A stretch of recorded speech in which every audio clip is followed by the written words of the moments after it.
Hey guys, I'm back. And hopefully with good acoustics this time. Now, if I haven't made it obvious at this point, I love Tales from the Gas Station. It's my favorite creepypasta, and you're probably wondering why I'm on this gas station bandwagon again after I gushed about it for 17 minutes in the last video.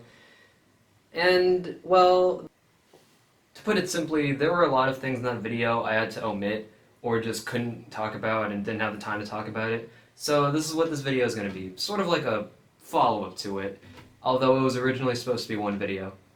This is mostly going to be like my own little fan theories and just like little experiences I had with the story, and just sort of what I think the story is, like the overarching story is so far.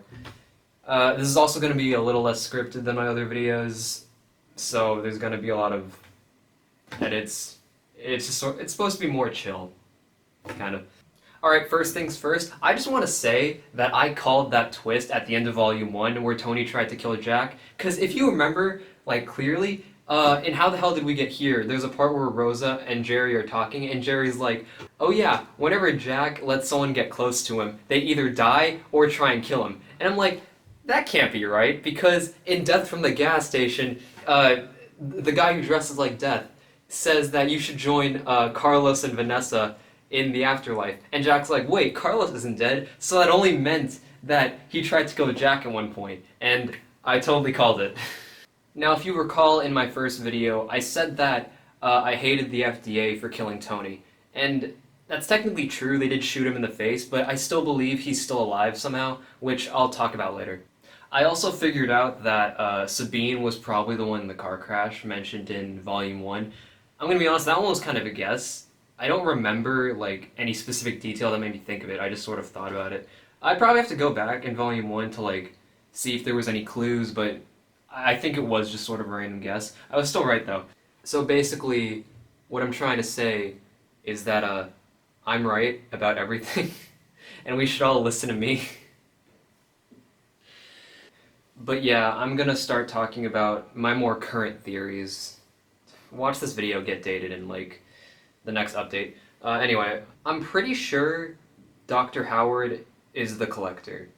The Collector was a figure mentioned in Volume 2. The only thing we really know about him so far is that he likes to collect gods.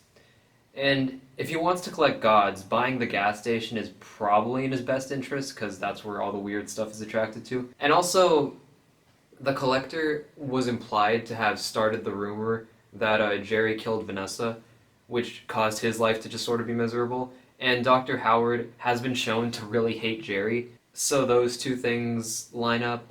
I'm pretty sure that Roger is Jack's biggest fan, because in Volume 2, from what I recall, there was a part in the book where Jack's biggest fan tells him to do something, and it leads to Jack finding a book about ventriloquism. It's also been said that a lot of entities follow Jack's blog, and so if Roger wants to know everything about the town, because that's sort of his thing, it would make sense why he would want to go read Jack's blog and why he likes it so much.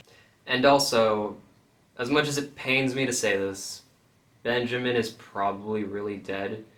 Just because, when we last see him, Jack says, oh yeah, Benjamin, the real Benjamin, said that in order to win the war we have to break a few eggs.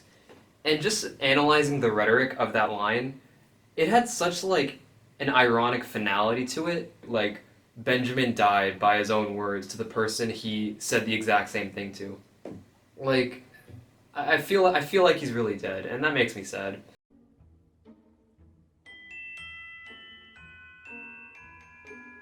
The town Jack lives in is located at some sort of dimensional nexus, with a city council that's trying to maintain balance and peace through supernatural means.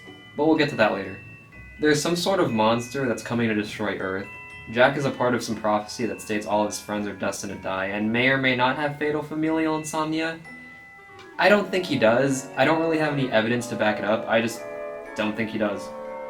Anyway, Tony works for the town council. It's revealed in Volume 1 that Tony is working for an outside source, and we also know it's not the Collector because of how Tony wanted to kill the Dark God and not capture him.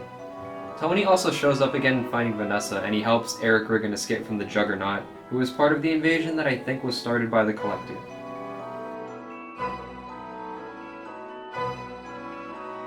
You see, after the Dark God was destroyed, Spencer Middleton was hired by the Collector to collect monsters.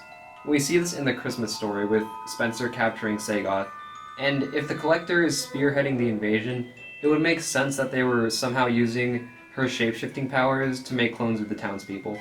We also know that the Town Council and the Collector are two separate forces, since in Volume 2 we see an agent for the Council mention the Collector and says they've been fighting him for a while. Later in the book we see that agent die and two Juggernaut things from Finding Vanessa clean up the crime scene.